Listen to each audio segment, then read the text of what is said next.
বিলুপ্তির পথে কলকাতার আইকন হলুদ ট্যাক্সি। এক মাসের মধ্যেই 15 বছরের নিয়ম মেনে বাতিলের খাতায় পড়বে প্রায় 2,500 হলুদ ট্যাক্সি। হলুদ ট্যাক্সি বাঁচাতে মঙ্গলবার বৈঠকে বসছে বেঙ্গল ট্যাক্সি অ্যাসোসিয়েশন। হলুদ ট্যাক্সি কলকাতার এক চেনা আইকন, নস্টালজিয়াও বটে। কিন্তু এক মাসের মধ্যেই শহর থেকে হারিয়ে যাবে হাজার হাজার হলুদ ট্যাক্সি। কিন্তু কেন? শহরে মোট হলুদ ট্যাক্সি প্রায় 12,000। লকডাউনের পর রাস্তায় নামে প্রায় 5,500 হলুদ ট্যাক্সি। দীর্ঘদিন ধরে অ্যাম্বাসেডর ম্যানুফ্যাকচার করা বন্ধ হিন্দ মোটরে। 2,500 ট্যাক্সি 15 বছরের নিয়মে পড়বে বাতিলের খাতায়। 55 বছরের কিশোর ঘোষ গত 48 বছর ধরে ট্যাক্সি চালাচ্ছেন।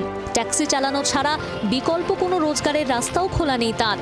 আমি কি করব নিজেই চিন্তা করে পাচ্ছি না। কোনো পারমিটও বাড়াচ্ছে না। মোটর ভেহিকলসে গত 3 দিন আগেও গেছিলাম যে আপনারা বলেছিলেন 5 বছর আরও এক্সটেন্ড করবেন, বলে না, এটা গভর্নমেন্টের ডিসিশন, এর থেকে আর আমাদের এক্সটেনশন করা যাবে না। 2,500 ট্যাক্সি বাতিল হয়ে গেলে বাকি ট্যাক্সি দিয়ে যাত্রী চাহিদা সামলানো অসম্ভব। ট্যাক্সি পিছু 5টি পরিবারের অন্য সংস্থান হয়। রোজগারের পথ বন্ধ হওয়ার আশঙ্কায় ঘুম উড়েছে তাঁদেরও। ট্যাক্সিতে 2 শিফটে 2জন চালক এবং 2 শিফটে 2জন হেল্পার। 5টি পরিবারে যদি ন্যূনতম 3 জন করেও সদস্য থাকে, তাহলেও এই একটি হলুদ ট্যাক্সির সঙ্গে জড়িয়ে রয়েছে অন্তত 15টি মানুষের রুজি রুটি এবং জীবনের সমস্ত মাত্রা। এই অবস্থায় এরকম এক ঝাঁক ট্যাক্সি যদি বসে যায়, তাহলে কি হবে সেই মানুষগুলোর? সেই প্রশ্নই এই মুহূর্তে ঘুরপাক খাচ্ছে ট্যাক্সি শ্রমিক এবং মালিক সংগঠনের মনে। এবার অন্য মডেলের গাড়িকে শহরের ট্যাক্সি মানচিত্রে ঢোকাতে চাইছে ট্যাক্সি মালিক এবং শ্রমিক ইউনিয়নগুলি। এআইটিউসি অনুমোদিত ট্যাক্সি শ্রমিক কর্মচারী সংগঠনের নেতা নওয়াল কিশোর শ্রীবাস্তব এ বিষয়ে পরিবহন মন্ত্রী স্নেহাশিস চক্রবর্তীকে চিঠি দিয়েছেন। 15 বছর যে গাড়িগুলো নষ্ট হয়ে যাচ্ছে, গাড়িগুলো তার বদলে আমরা বলেছি যে অন্য কোম্পানির গাড়িগুলো যাতে হলুদ ট্যাক্সি ব্যবহার করা যায় তার ব্যবস্থা করা হয়। 15 বছরের গাড়ি মানে আমি তো বলছি যে গাড়ি নষ্ট হবে, পারমিটটা তো বাতিল হবে না, পারমিটটা তার বদলে একটা অন্য গাড়ি দিতে বলেছি আমরা।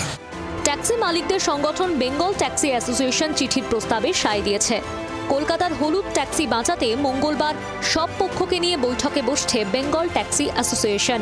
এটা একটা পলিসিগত সিদ্ধান্ত। স্বাভাবিক কারণে একটা বলে দিলাম সেটা বললে হয় না, কিন্তু একটা প্রস্তাব আকারে হতেই পারে।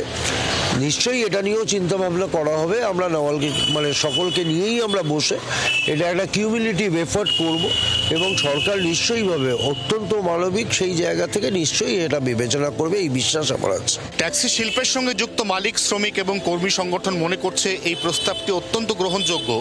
মুম্বাই একদম প্রথমে ট্যাক্সি যাত্রা শুরু করেছিল প্রিমিয়ার পদ্মিনী নামে একটি মডেলকে দিয়ে, কিন্তু এই মুহূর্তে মুম্বাইতে নানা মডেলের গাড়ি চলে, সবকটি চলে ট্যাক্সি হিসেবে। তাহলে কলকাতার ট্যাক্সি কেন হাঁটতে পারবে না সেই পথে?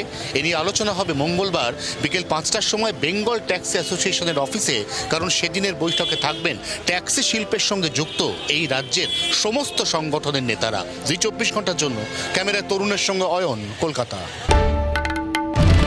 বাংলার আওয়াজ, বাঙালির আবেগ, জি 24 ঘন্টা।